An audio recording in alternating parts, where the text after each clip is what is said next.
Hi all, welcome back to our channel. പുതിയൊരു വീഡിയോയിലേക്ക് എല്ലാവർക്കും സ്വാഗതം. അപ്പോൾ ഇന്നത്തേത് ഒരു day in my life video ആണ്. വീഡിയോ കണ്ടിട്ട് ഇഷ്ടമായാൽ ലൈക്ക് ചെയ്യാനും ഷെയർ ചെയ്യാനും കമൻറ്റ് ചെയ്യാനും സബ്സ്ക്രൈബ് ചെയ്യാനും ഒന്നും മറക്കരുത്. അപ്പോൾ നമുക്ക് വീഡിയോയിലേക്ക് പോവാം.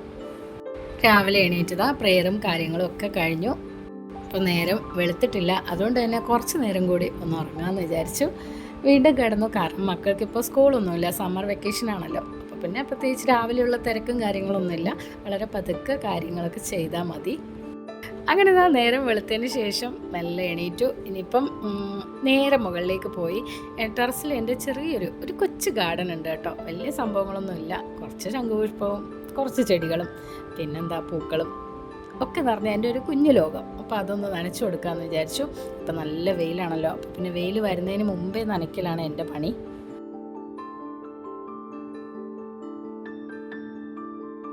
മുളക് വിത്തൊക്കെ ഇട്ടതിൻ്റെ കൂട്ടത്തിൽ ഇതാ ഒരു പപ്പായ തൈയും കൂടെ പൊടിച്ച് വന്നിട്ടുണ്ട്. അപ്പോൾ ഇതിനിപ്പോൾ വലിയ മരമാണല്ലോ, അതുകൊണ്ട് എന്തായാലും ടെറസിൽ ഇത് നിർത്താൻ പറ്റില്ല. അപ്പോൾ ഇതിനെ ഇന്ന് താഴെ നടാനാണ് എൻ്റെ ഉദ്ദേശം. പിന്നെ അത് ഈ ഒരു മെലസ്റ്റോമയ്ക്കും ചെറിയൊരു പാട്ടം എന്താണെന്ന് അറിയില്ല, കുഞ്ഞു ചട്ടിയിലാണുള്ളത്. അപ്പോൾ വേരൊക്കെ ഓടാൻ ബുദ്ധിമുട്ടായിട്ടായിരിക്കാം. അപ്പോൾ എന്തായാലും ഇതും ഇന്ന് താഴെ മണ്ണിൽ നടാനാണ് വിചാരിക്കുന്നത്. പിന്നെ ഇതാ എൻ്റെ കുഞ്ഞൻ തക്കാളികളൊക്കെ അത് ഉഷാറായി വന്നിട്ടുണ്ട്. അപ്പോൾ ഞാനൊരു പഴുത്ത തക്കാളി ഇന്നലെ വിത്തിട്ടിട്ടാണ് കേട്ടോ ഇത് ഈ ഒരു തൈ റെഡിയാക്കി എടുത്തത്. അപ്പോൾ ഒരുപാട് തൈ ഇങ്ങനെ കിട്ടും നമുക്ക്. അപ്പോൾ അതിൽ നിന്ന് ഒരു 2 തൈ മാറ്റി നട്ടത് നല്ല ഉഷാറായിട്ടുണ്ട്. ബാക്കിയൊക്കെ അങ്ങ് കേടായിപ്പോയി.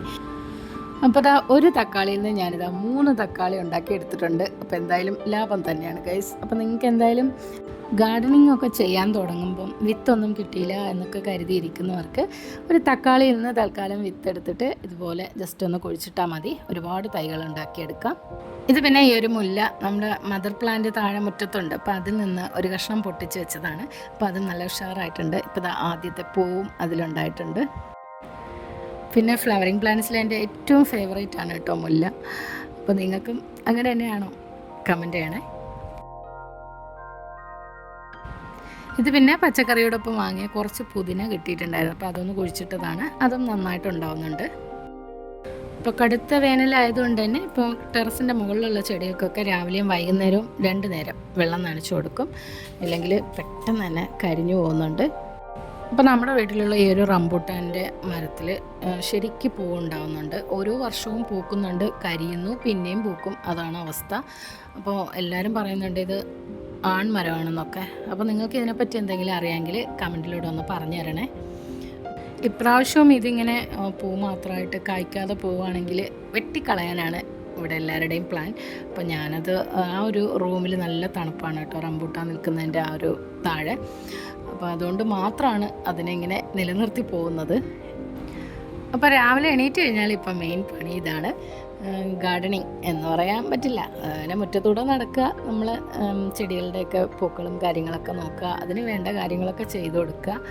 പിന്നെ പുറത്തുള്ള പണികളൊക്കെ ആദ്യം ചെയ്യുക. വെയിൽ വരുന്നതിന് മുമ്പ് മുറ്റം അടിക്കുക, ഇതൊക്കെയാണ് മെയിൻ കാര്യങ്ങൾ.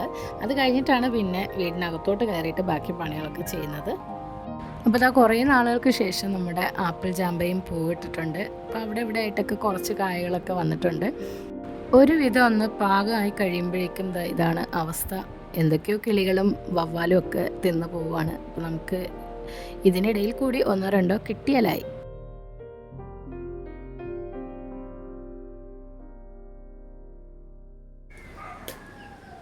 ഇതിനിടയിൽ കിളികളുടെ കണ്ണിൽ പെടാതെ ഒരെണ്ണം നിൽപ്പുണ്ടായിരുന്നു. അപ്പോൾ അത് ഞാൻ പറിച്ചെടുത്തു. ചെറിയൊരു മധുരമേ ഉള്ളൂ, ആയിട്ടില്ല, ഇനിയും ഇത് വിളയാനുണ്ട്. പിന്നെ അതാ ആരും തിരിഞ്ഞു നോക്കിയില്ലെങ്കിലും ഒരു വളവും ഇല്ല വെള്ളവും ഇല്ല എങ്കിലും ഇഷ്ടം പോലെ കായ പിടിക്കുന്നുണ്ട് നമ്മൾ ഈ ഒരു പുളിഞ്ചിക്ക മരത്തിൽ. മീൻ കറിയൊക്കെ ഉണ്ടാക്കൂലേ, ആ ഒരു ദിവസം മാത്രം ഞാനിതിൻ്റെ ചുവട്ടിലേക്ക് വരും. 1-2 പറിച്ച് കറിയിലിടും, അത്രയേ ഉള്ളൂ.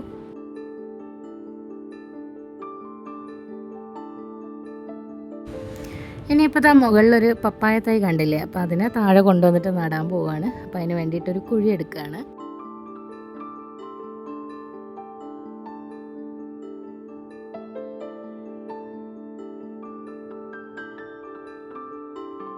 ജസ്റ്റ് ഒന്ന് കോരിയിട്ട മണ്ണാണ് കേട്ടോ. പക്ഷെ എന്നാലും ആ ഒരു പപ്പായ തൈ നല്ല സ്ട്രോങ് ആയിട്ട് ആ ഒരു മണ്ണിൽ പിടിച്ച് നിൽക്കുന്നുണ്ട്. അപ്പോൾ വേരൊന്നും പൊട്ടാതെ ഞാൻ മെല്ലെ അതിനെ വലിച്ചെടുത്തു. പപ്പായ ചെടിക്കൊക്കെ എന്തിനാ ഇത്രയും ഹൈപ്പ് കൊടുക്കുന്നതെന്ന് നിങ്ങൾ കരുതുന്നുണ്ടാവും. സാധാരണ ഇങ്ങനെ വിത്തെറിഞ്ഞാൽ തന്നെ പൊടിച്ച് വരുന്ന സാധനമാണല്ലോ. അപ്പം നമ്മളിവിടെ ഒരുപാട് തവണ ട്രൈ ചെയ്തിട്ടും ഇതൊന്നും പൊടിച്ച് കിട്ടുന്നില്ല. ഇപ്രാവശ്യം ഇതെങ്ങനെയോ ചീര വിത്തൊക്കെ ഇട്ടതിൻ്റെ കൂട്ടത്തിൽ അങ്ങനെ മണ്ണിൽ കിടന്നിട്ടുണ്ടാവാം, അങ്ങനെ പൊടിച്ച് കിട്ടിയതാണ്. അപ്പോൾ ഒരു തയ്യേ ഉള്ളൂ. അപ്പോൾ അതുകൊണ്ടാണ് ഞാനതിന് അത്ര പ്രാധാന്യം കൊടുത്തത് നടുന്നത്. എന്തായാലും ഇത് രക്ഷപ്പെട്ട് കിട്ടുമെന്നൊന്നും അറിയില്ല. താഴെ കോഴിയുണ്ട് ഞങ്ങൾക്ക്. അപ്പോൾ കോഴിക്ക് ഇഷ്ടപ്പെട്ട ഭക്ഷണമാണ്. അപ്പോൾ ഒറ്റ ദിവസത്തേക്ക് പോലുമില്ല, ഒരു നിമിഷത്തേക്ക് മാത്രമേ ഉള്ളൂ ഇത് കഴിക്കാനായിട്ട്. എന്തായാലും നട്ടുവെക്കാം, കിട്ടുമെന്നാണ് എൻ്റെ ഒരു പ്രതീക്ഷ.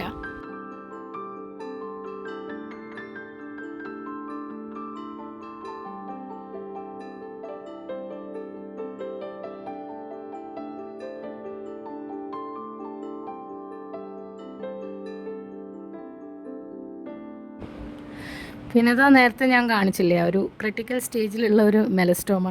അപ്പോൾ അതിനെയും കൂടി ഒന്ന് താഴെ കൊണ്ടുവന്ന് നടുകയാണ്. അപ്പോൾ ഈ ഒരു ഗേറ്റിൻ്റെ സൈഡിലൊരു കോർണറുണ്ട്, ആ ഒരു സൈഡിലായിട്ട് നടാമെന്ന് വിചാരിക്കുകയാണ്.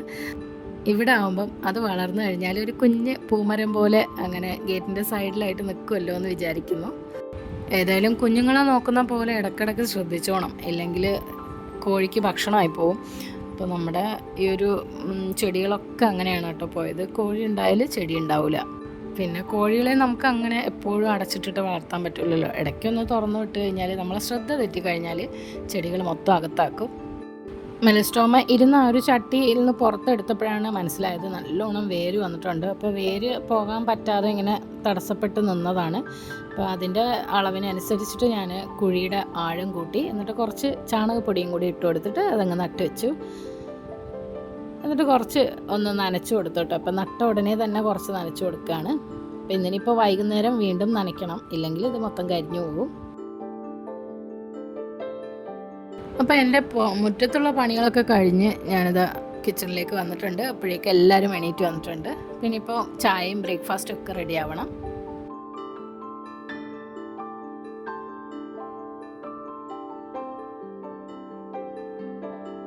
അപ്പോൾ അതാ ഓരോരുത്തരായിട്ട് കോഫിയൊക്കെ കുടിക്കുകയാണ്. അപ്പോൾ ഞാൻ എന്തായാലും ബ്രേക്ക്ഫാസ്റ്റൊക്കെ റെഡിയാക്കിയിട്ട് കാസറോളിലൊക്കെ ആക്കി വെച്ചു. ബ്രേക്ക്ഫാസ്റ്റിന് ഇന്ന് പുട്ടും കടലക്കറിയാണ്.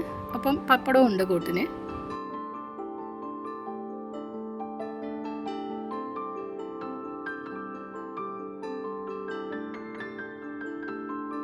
അത് പിന്നെ ഓരോരുത്തരുടെയും ടൈം അനുസരിച്ച് അവർ എടുത്ത് കഴിച്ചോളും. പിന്നെ ഇപ്പം ഞാൻ ഇന്നലെ കുറച്ച് വാഴയ്ക്ക കൊണ്ടുവന്നിട്ടുണ്ടായിരുന്നു കേട്ടോ, പച്ച വാഴയ്ക്ക. അപ്പോൾ അത് ചിപ്സ് അടിക്കാമെന്ന് വിചാരിക്കുകയാണ്. അപ്പോൾ മക്കൾക്ക് സ്നാക്സായിട്ട് വൈകുന്നേരം കഴിക്കാമല്ലോ. അപ്പോൾ അതിൻ്റെ പകുതി ഇന്നലെ ഞാൻ ചിപ്സ് ആക്കിയിട്ടുണ്ടായിരുന്നു. അപ്പോൾ ഇന്ന് ബാക്കി വാഴയ്ക്കയും കൂടി ഇരുന്നിട്ട് തോലൊക്കെ കളഞ്ഞ് കട്ട് ചെയ്ത് എടുക്കുകയാണ്. ഇന്നിപ്പോൾ അത് പിന്നെ റെഡിയാക്കാമെന്നൊക്കെ പറഞ്ഞ് മടി പിടിച്ചിരുന്നു കഴിഞ്ഞാൽ ഭയങ്കര ചൂടല്ലേ, വാഴയ്ക്കൊക്കെ പെട്ടെന്ന് തന്നെ പഴമായിട്ട് മാറുകയാണ് പഴുത്തിട്ട്. അപ്പോൾ അതുകൊണ്ട് തന്നെ പെട്ടെന്ന് ചിപ്സ് അടിക്കാമെന്ന് വിചാരിച്ചു. ഇതിൻ്റെ കറ ഭയങ്കരമായിട്ട് കൈകളിലൊക്കെ ആവും. അപ്പോൾ അതെനിക്ക് എന്തോ ഒരു ബുദ്ധിമുട്ടാണ്. അപ്പോൾ അതുകൊണ്ട് ഞാൻ കുറച്ച് വെളിച്ചെണ്ണയൊക്കെ പുരട്ടിയിട്ടാണ് കേട്ടോ ഇതിൻ്റെ തോല് കളഞ്ഞെടുക്കുന്നത്. അപ്പോൾ ടി വിയുടെ മുമ്പിൽ കൊണ്ടുവച്ചിട്ടാണ് കേട്ടോ തൊലി കളഞ്ഞത്. അപ്പോൾ നമുക്ക് കുറേ സമയം എന്തായാലും നഷ്ടമാവുമല്ലോ. അപ്പോൾ അത് ഇങ്ങനെ എന്തെങ്കിലും പ്രോഗ്രാമൊക്കെ കണ്ട് അങ്ങനെ ബോറടിക്കാതെ ഇതിൻ്റെ തോലൊക്കെ കളഞ്ഞെടുക്കാമെന്ന് കരുതി. അങ്ങനെ കട്ടിങ്ങൊക്കെ കഴിഞ്ഞ് ഇനിയിപ്പോൾ ഇത് ഫ്രൈ ചെയ്തെടുക്കുകയാണ്. ചിപ്സ് ഉണ്ടാക്കുന്നതും ഒരു സൈഡിൽ നിന്ന് മക്കളൊക്കെ കഴിക്കുന്നുമുണ്ട്. അപ്പോൾ അതങ്ങനെ ചൂടോടെ കഴിക്കാൻ നല്ല രസമാണല്ലോ. അപ്പോൾ കുറച്ച് കഴിഞ്ഞാൽ ചിലപ്പം പറയാൻ പറ്റില്ല. ഞാൻ ചിപ്സ് ഉണ്ടാക്കുമ്പോൾ എല്ലാം ഇടയ്ക്ക് അങ്ങനെ സംഭവിക്കാറുണ്ട്. അതിൻ്റെ ഒരു ക്രിസ്പിനെസ് പോകും കേട്ടോ, അതെന്താണെന്ന് അറിയില്ല. ആ ഒരു സമയത്ത് ഐഷു അവളുടെ കബോർഡിലുള്ള തുണികളൊക്കെ നന്നായിട്ട് മടക്കി വെക്കുന്നുണ്ട്.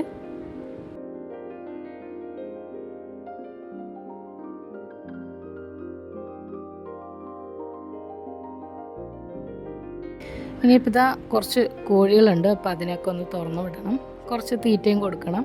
അപ്പോൾ തീരെ കുഞ്ഞു കോഴികളായതുകൊണ്ട് തന്നെ ഇവിടെ പട്ടിയുടെ ശല്യം ഭയങ്കരമായിട്ടുണ്ട്. അപ്പോൾ കടിക്കുമെന്നുള്ള പേടിയുള്ളത് കൊണ്ട് തന്നെ ഞാൻ ഒരു മണിക്കൂറൊക്കെ തുറന്ന് വിട്ടതിന് ശേഷം പിന്നെ വീണ്ടും കൂട്ടിലേക്ക് തന്നെ ആക്കും. പട്ടികൾ മാത്രമല്ല വില്ലന്മാരായിട്ടുള്ളത്, പൂച്ചകളും കാക്കയും ഒക്കെ ശല്യമാണ്.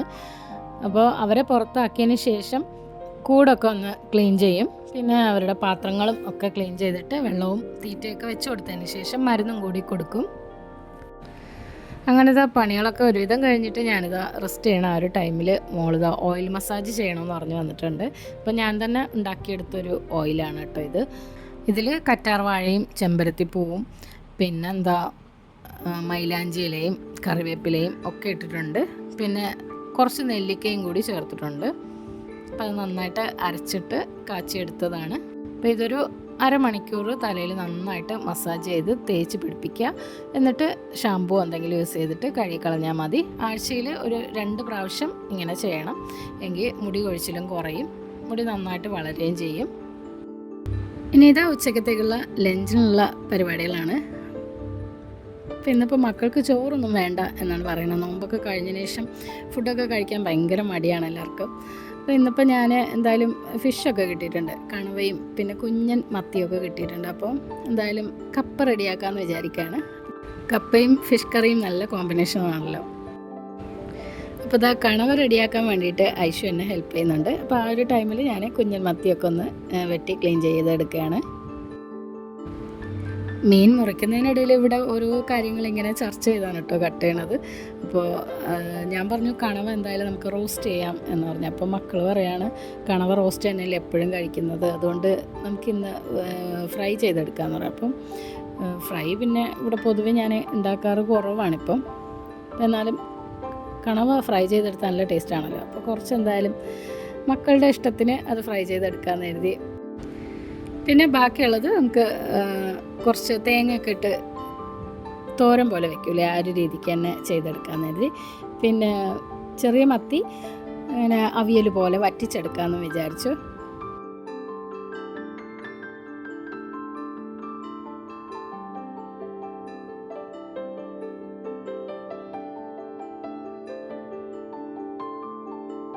അപ്പോൾ ഇതാ കണവ ഇങ്ങനെ കട്ട് ചെയ്തിട്ട് മഞ്ഞൾപ്പൊടിയും അല്പം കുരുമുളക് പൊടിയും ഉപ്പൊക്കെ ഇട്ടിട്ട് കുക്കറിലൊന്ന് വേവിച്ചെടുക്കുകയാണ്.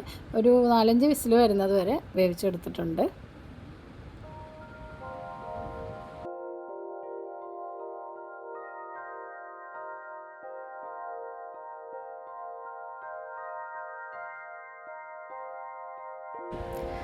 അതിനിടയിൽ മോള് കപ്പയൊക്കെ എനിക്ക് മുറിച്ച് റെഡിയാക്കി തന്നു. അപ്പോൾ അതിങ്ങനെ ഞാൻ കുത്തി ഇട്ട് കൊടുത്തു. ബാക്കി തോലൊക്കെ കളഞ്ഞത് അവളാണ്.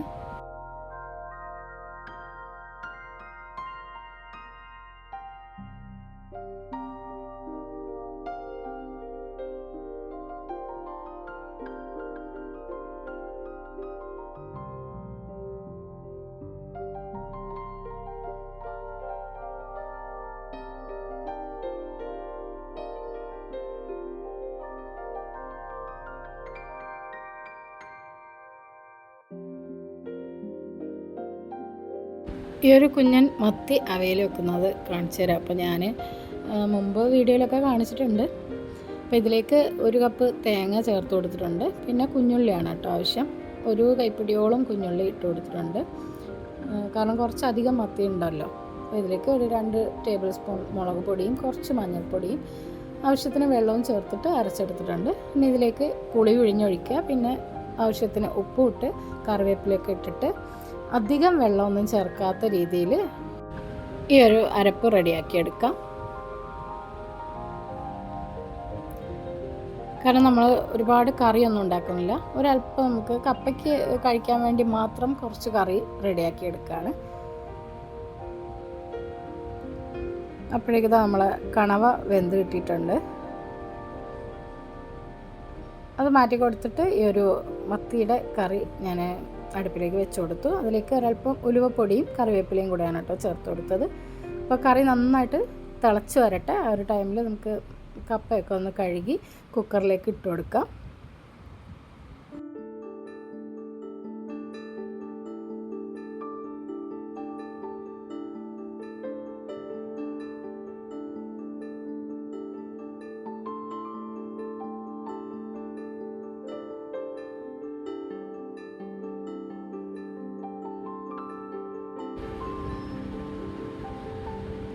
അപ്പോൾ അതാ ഇവിടെ കറി തിളച്ച് വരുന്നുണ്ട്. നന്നായിട്ട് തിളച്ചതിന് ശേഷം നമുക്ക് മീനിട്ട് കൊടുക്കാം. അപ്പോൾ ഞാനിവിടെ കണവയുടെ ഒരു തോരൻ വെക്കാനുള്ള അരപ്പും കൂടി റെഡിയാക്കി എടുക്കുകയാണ്. അപ്പോൾ മഞ്ഞൾപ്പൊടി, മുളക് പൊടി, കുഞ്ഞുള്ളി, തേങ്ങ അത്രയാണ് അതിലും ചേർത്തിട്ടുള്ളത്. പിന്നെ ഇതിലേക്ക് പെരിഞ്ജീരകവും ഒരല്പം കുരുമുളക് പൊടിയും ചേർക്കണം.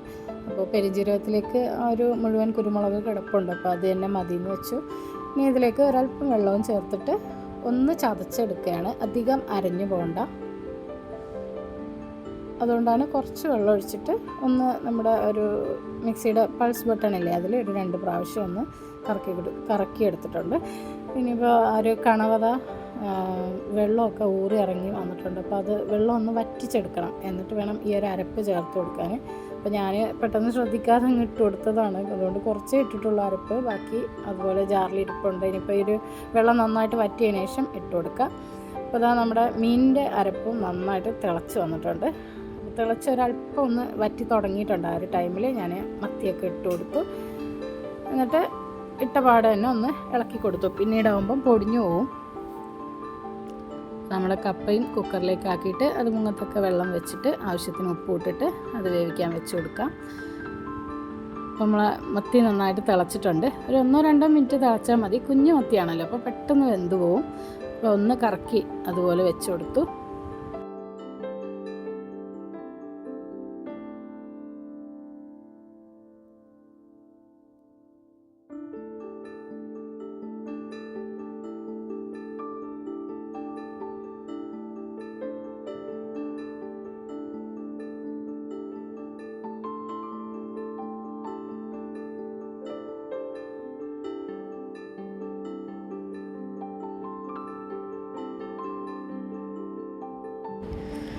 നമ്മുടെ കണവ തോരൻ റെഡിയാക്കുന്നതിനിടയ്ക്ക് 2 ഇൻഗ്രീഡിയൻസ് ഞാൻ വിട്ടുപോയിട്ടുണ്ട് കേട്ടോ. അപ്പോൾ അത് കണവ കുക്ക് ചെയ്യുമ്പോൾ തന്നെ ചേർത്ത് കൊടുക്കുക. ഒരു 4-5 അല്ലി വെളുത്തുള്ളിയും ഒരു ചെറിയ കഷ്ണം ഇഞ്ചിയും ചതച്ചത് ചേർത്ത് കൊടുക്കണം. അപ്പോൾ ഈ കണവ നമുക്ക് വയറിനൊന്നും പിടിക്കാതെ വരും ചിലർക്കൊക്കെ, അപ്പോൾ അതിന് വേണ്ടിയിട്ടാണ്. പിന്നെ ടേസ്റ്റും കൂടും. അപ്പോൾ എന്നിട്ട് ഇഞ്ചിയും വെളുത്തുള്ളിയും ചതച്ചത് ഞാൻ പിന്നീടാണ് കേട്ടോ ചേർത്ത് കൊടുത്തത്. എനിക്ക് ആദ്യം ചേർക്കാൻ വിട്ടുപോയി. അപ്പോൾ ഇനിയിപ്പോൾ ഇതാ കണവ കുറച്ച് ഫ്രൈ ചെയ്യാനായിട്ട് മുളകൊക്കെ പുരട്ടി വെച്ചിട്ടുണ്ടായിരുന്നു. അപ്പോൾ അതിൽ മഞ്ഞൾപ്പൊടിയും മുളക് പൊടിയും പെരിഞ്ജീരകപ്പൊടിയും കുരുമുളക് പൊടിയും ഇഞ്ചി വെളുത്തുള്ളി പേസ്റ്റും ഒക്കെ ചേർത്തിട്ടുണ്ട്. ഒരല്പം ചെറുനാരങ്ങ നീര്. അപ്പോൾ അത് അങ്ങനെ മാരിനേറ്റ് ചെയ്ത് വെച്ചതാണ്. അതുകൂടി ഒന്ന് ഫ്രൈ ചെയ്തെടുക്കുകയാണ്. അപ്പോൾ ഇത് ഭയങ്കരമായിട്ട് പൊട്ടിത്തെറിക്കും കേട്ടോ. അപ്പോൾ അതുകൊണ്ട് ഞാൻ മൂടി വെച്ചിട്ടാണ് കുക്ക് ചെയ്തെടുക്കുന്നത്. ഇനി കണവ തോരനിലേക്കും പിന്നെ ഒരു ഫ്രൈയിലേക്കും കുറച്ച് കറിവേപ്പില ഇട്ട് കൊടുക്കാമെന്ന് കരുതി. അപ്പോൾ അതൊന്ന് പൊട്ടിച്ചെടുക്കുകയാണ്.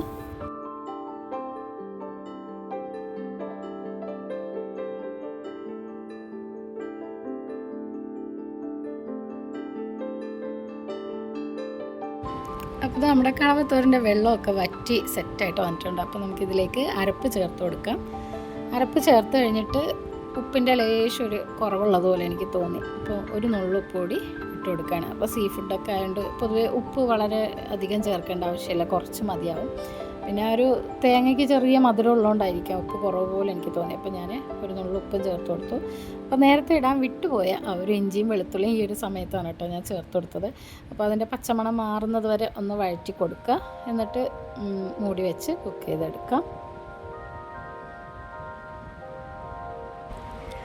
അങ്ങനെ നമ്മുടെ ടേസ്റ്റി കണവ ഫ്രൈ ഇവിടെ റെഡി ആയിട്ടുണ്ട്. അപ്പോൾ ഇനിയിപ്പോൾ കപ്പയും കൂടി റെഡിയായാൽ എല്ലാം ആയിക്കഴിഞ്ഞു. അപ്പോൾ ഇത് ഒരു വിസിൽ വരുന്നത് വരെ കുക്ക് ചെയ്തെടുത്താൽ മതി കേട്ടോ, ഇല്ലെങ്കിൽ കപ്പ അങ്ങ് വെന്ത് ഉടഞ്ഞു പോവും. അപ്പോൾ അതിൻ്റെ വിസിലൊക്കെ കളഞ്ഞിട്ട് ഞാൻ വേഗം തന്നെ അത് തുറന്നിട്ട് ഊറ്റിയെടുക്കുകയാണ്. ഇല്ലെങ്കിൽ കുക്കറിനകത്തിരുന്ന് തന്നെ വീണ്ടും വെന്ത് അത് അളിഞ്ഞു പോകും. അപ്പോൾ അതുകൊണ്ട് പെട്ടെന്ന് തന്നെ വേറൊരു അരിപ്പയിലേക്ക് ഇങ്ങനെ മാറ്റി കൊടുക്കുന്നു. അപ്പോൾ ഇതാ കപ്പയും റെഡിയായി. പിന്നെ അതാ അല്പം വെളിച്ചെണ്ണ ഒഴിച്ചിട്ട് കടുകും കറിവേപ്പിലയും വറ്റൽമുളകും ഒക്കെ ഒന്ന് താളിച്ചതിന് ശേഷം ഈ ഒരു കണവ തോരനിലേക്ക് ഇട്ട് കൊടുത്താൽ ഒന്നുകൂടി ടേസ്റ്റ് ഒന്ന് ഹൈലൈറ്റ് ആവും. അപ്പോൾ ഇതിലേക്ക് വേണമെങ്കിൽ കുറച്ച് മുളക് പൊടി കൂടി ചേർത്തിട്ട് ഒന്ന് താളിച്ചെടുക്കാം. അപ്പോൾ അല്പം കൂടി നിറവും കിട്ടും, ഒരു ലേശം എരിവും കൂടി കിട്ടും. അപ്പോൾ അതാ വെള്ളമൊക്കെ നല്ല വറ്റി വന്നിട്ടുണ്ട്. നല്ല ടേസ്റ്റാണ് കേട്ടോ ഈ ഒരു കണവ തോരൻ ഇങ്ങനെ കഴിക്കാനായിട്ട്. അപ്പോൾ ഇതാ നമ്മുടെ ലഞ്ച് റെഡിയായി കഴിഞ്ഞു. ഇന്ന് കപ്പയും കണവ തോരനും കണവ ഫ്രൈയും പിന്നെ നമ്മളെ കുഞ്ഞൻ മത്തി അവിയലും ഉണ്ട്. അപ്പോൾ പ്രത്യേകിച്ചിട്ട് ഇനിയിപ്പോൾ ചോറിൻ്റെ ഒരാവശ്യം വരുന്നില്ല, ഇത് തന്നെ നല്ല ഹെവി ഫുഡായി. അപ്പോൾ നമ്മളെല്ലാവരും കൂടിയിട്ട് അങ്ങനെ കഴിക്കുകയാണ്.